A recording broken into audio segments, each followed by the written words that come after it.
সন্তান একটা বলছে, ফ্যামিলি আরেকটা বলছে। কোনোভাবেই সন্তানকে বোঝানো যাচ্ছে না, কোনোভাবেই ফ্যামিলিকে বোঝানো যাচ্ছে না। আপনার আসলে একটা কাজই করা আছে আমার পয়েন্ট অফ ভিউ থেকে বা আমার এক্সপিরিয়েন্স থেকে অ্যাজ এ সাইকোলজিস্ট। আপনার প্রবলেম কেউ সলভ করে দিবে না, অনেস্টলি। সাইকোলজিস্টও কিন্তু আপনার প্রবলেম এসে ইন্টারভেন করবেন না, তিনি আপনাকে ইনসাইটফুল করবেন, তিনি আপনাকে গাইড করবেন, তিনি আপনাকে থেরাপি অ্যাপ্লাই করে আপনাকে হিল করবেন। ওয়েলকাম সবাইকে আস্ক মি এই ভিডিও সিরিজে। এবং আজকের এপিসোডে আমি যে প্রশ্নটি নিয়েছি সেটি ফেসবুক ইনবক্স থেকে। ফেসবুক ইনবক্সে একজন ফেসবুক ইউজার আমাকে যা যা লিখেছে তার কথাগুলোকে সামারি করে আপনার সাথে শেয়ার করবো। অ্যাট দ্য সেম টাইম পাশে স্ক্রিনশটটিও শেয়ার করা থাকবে এবং ডেসক্রিপশন বক্সে সম্পূর্ণ প্রশ্ন শেয়ার করব। আপনি চাইলে ডেসক্রিপশন বক্স থেকে প্রশ্নটি পড়ে দেখতে পারেন। তো আমাকে লেখা হয়েছে এমনভাবে যে 10 থেকে 11 বছর ধরে তিনি প্রচণ্ড মানসিক যন্ত্রণায় আছেন এবং তার ফ্যামিলি তাকে মেরে ফেলছে। কীভাবে মেরে ফেলছে? তার ফ্যামিলি তাকে খুব তুচ্ছ তাচ্ছিল্য করে, গালমন্দ করে, রোগ হলে তাকে ট্রিটমেন্ট করছে না, তাকে বাহিরের সমাজে অপমান করছে। মানে মোট কথা তাকে হিউমিলেট করছে, তাকে আসলে ডাউন ফিল করাচ্ছে এবং তার কোনো ভ্যালু নেই, তার কোনো মূল্য নেই, এমন কিছু ভাইব তার ফ্যামিলি তাকে দিচ্ছেন। তার প্রচণ্ড ইচ্ছে তিনি তার ফ্যামিলি থেকে বের হয়ে যাবেন এবং অন্য কোথাও গিয়ে লাইফ লিড করবেন, কিন্তু ফ্যামিলি সেটা অ্যালাউ করছে না। ফ্যামিলি তাকে ঠিকমতো টাকা পয়সাও দিচ্ছে না। ওভারঅল তার ফ্যামিলি তাকে এতটাই প্রেশারে রাখছে, তার কাছে মনে হচ্ছে এই লাইফে কোনো মানে নেই, তিনি লাইফটা শেষ করতে চান কোনোভাবে। তিনি প্রচণ্ড মানসিক যন্ত্রণায় আছেন। এখন এই অবস্থায় তার আসলে কী করণীয়, তিনি আসলে কী করতে পারেন, এমনটাই তিনি আমার কাছ থেকে জানতে চেয়েছেন। আপনি যদি সেম সিচুয়েশনে থাকেন, আই মিন আপনার ফ্যামিলি যদি আপনাকে, আপনি মনে করেন টর্চার করছে, আপনি মনে করেন আপনাকে কাঠের পুতুল বানিয়ে রেখেছে বা আপনাকে বন্দি করে রেখেছে, আপনি সেক্ষেত্রে কী করতে পারেন, কী করার আসলে আপনার আছে, সেই বিষয় নিয়ে আজকের ভিডিওতে আলোচনা করব। এবং আজকের ভিডিও থেকে আপনি কিছু ইনসাইট খুঁজে পাবেন যে আপনি আসলে কী করতে পারেন।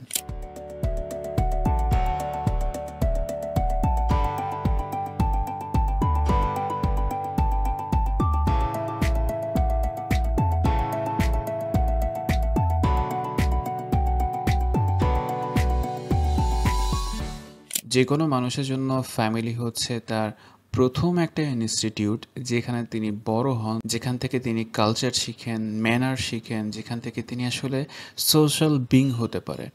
প্রত্যেকটা মানুষের জন্য তার ফ্যামিলি খুব ইম্পর্টেন্ট। এখন ফ্যামিলিগুলো না আস্তে আস্তে ভেঙে যাচ্ছে। কী কারণে ভেঙে যাচ্ছে? বিকজ ফ্যামিলির ভেতরে ইন্টারনাল কনফ্লিক্ট এত বাড়ছে, সেই ফ্যামিলি কোনোভাবেই তার সন্তানকে প্রপারলি নার্চার করতে পারছে না, অথবা খুব এক্সট্রিমলি সাপোর্ট দিচ্ছে বা এক্সট্রিমলি তাকে আইসোলেট করে ফেলছে। কীরকমভাবে একটু এক্সাম্পল দিই, তারপর আমি আসলে আপনার পয়েন্টটাতে আসবো।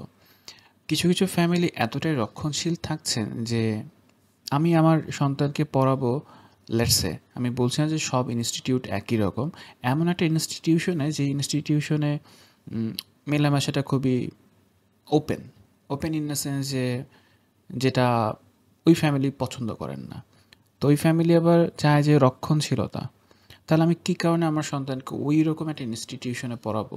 জাস্ট বিকজ হায়ার স্টাডিজের জন্য, বা জাস্ট বিকজ আমি চাই যে আমার সন্তান ওইখানেই পড়বে। আবার কিছু কিছু ফ্যামিলিতে যেটা হয়, বাবা মা নিজেদের মধ্যে কিছু দ্বন্দ্ব থাকে, দ্বন্দ্ব ইন আ সেন্স যে আমি আমার সন্তানকে এটা বানাবো, লেটস আমি আমার সন্তানকে হাফেজ বানাবো, আবার মা বলছেন আমি আমার সন্তানকে ডক্টর বানাবো বা ইঞ্জিনিয়ার পাইলট বানাবো।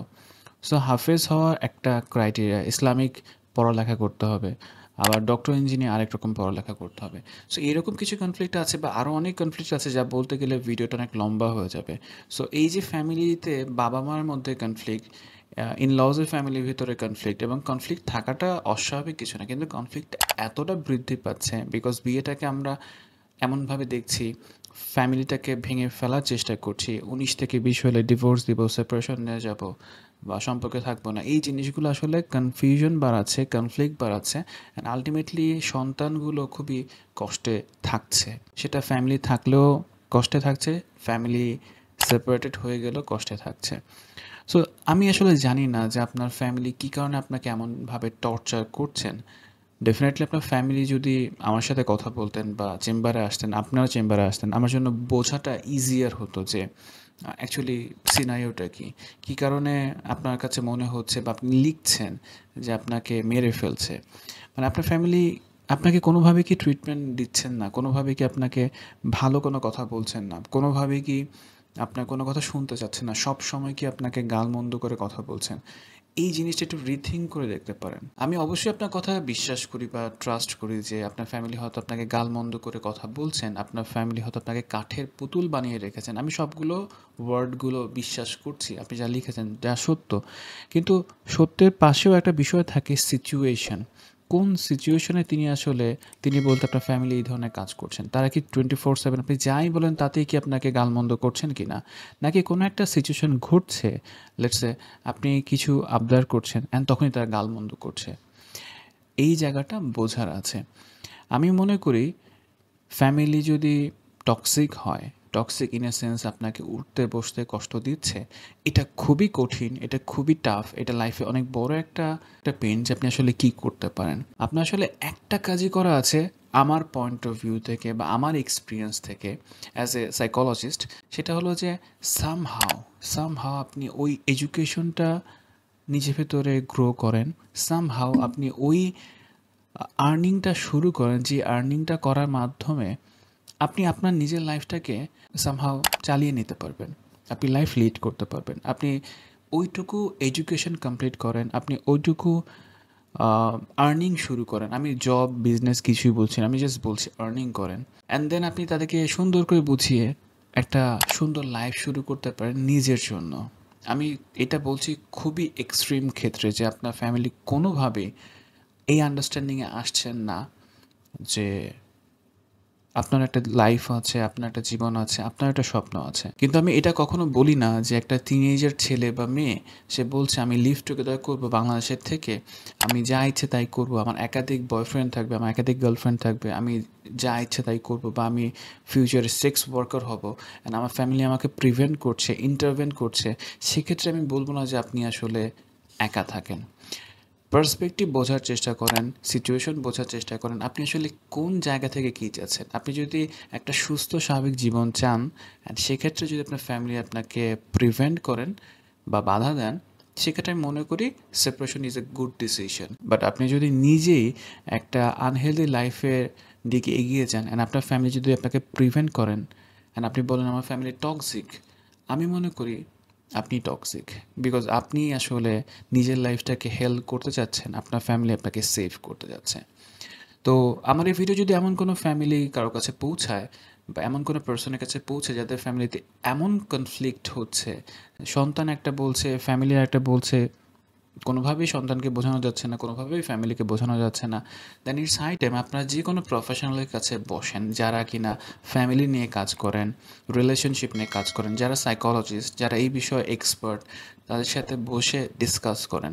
অ্যাটলিস্ট ডিসকাশন করলে আপনি একটা আইডিয়া পাবেন, কোনো একজন প্রফেশনাল আপনাকে গাইড করতে পারেন, হেল্প করতে পারেন, অ্যাসিস্ট করতে পারেন আপনাদের আসলে কী করা আছে। একটা ভিডিও দিয়ে শুধু ইনসাইট ডেভেলপ করা যায় যে সিচুয়েশন কী হতে পারে, পার্সপেক্টিভ কী হতে পারে, বাট এই একটা ভিডিও আপনার লাইফে প্রবলেম সলভ করবে না। আপনাকে লাইট দেখাতে পারে, ইনসাইট দেখাতে পারে, বাট সলিউশন দিতে পারে না। ফাইনালি এই কথাটাই বলবো যে লাইফে আমাদের অনেক প্রবলেম আসবে, সেটা ফ্যামিলিগত প্রবলেম, পার্সোনাল প্রবলেম, প্রফেশনাল প্রবলেমসের কোনো শেষ নেই। বাট আপনাকে আসলে প্রবলেম সলভ করার স্কিলটা লার্ন করতে হবে। সেটা ফাইন্যান্সিয়াল প্রবলেমও হোক, সেটা রিলেশনশিপ প্রবলেম হোক, যেই প্রবলেমই হোক না কেন, আপনাকে প্রবলেম সলভিংয়ে স্কিল লার্ন করতে হবে। আপনার প্রবলেম কেউ সলভ করে দিবে না, অনেস্টলি। সাইকোলজিস্টও কিন্তু আপনার প্রবলেম এসে ইন্টারভেন করবেন না, তিনি আপনাকে ইনসাইটফুল করবেন, তিনি আপনাকে গাইড করবেন, তিনি আপনাকে থেরাপি অ্যাপ্লাই করে আপনাকে হিল করবেন। But thing is that problem যদি আপনার মধ্যে থাকে, প্রবলেম যদি আপনার ফ্যামিলিতে থাকে, আপনাকেই সলভ করতে হবে।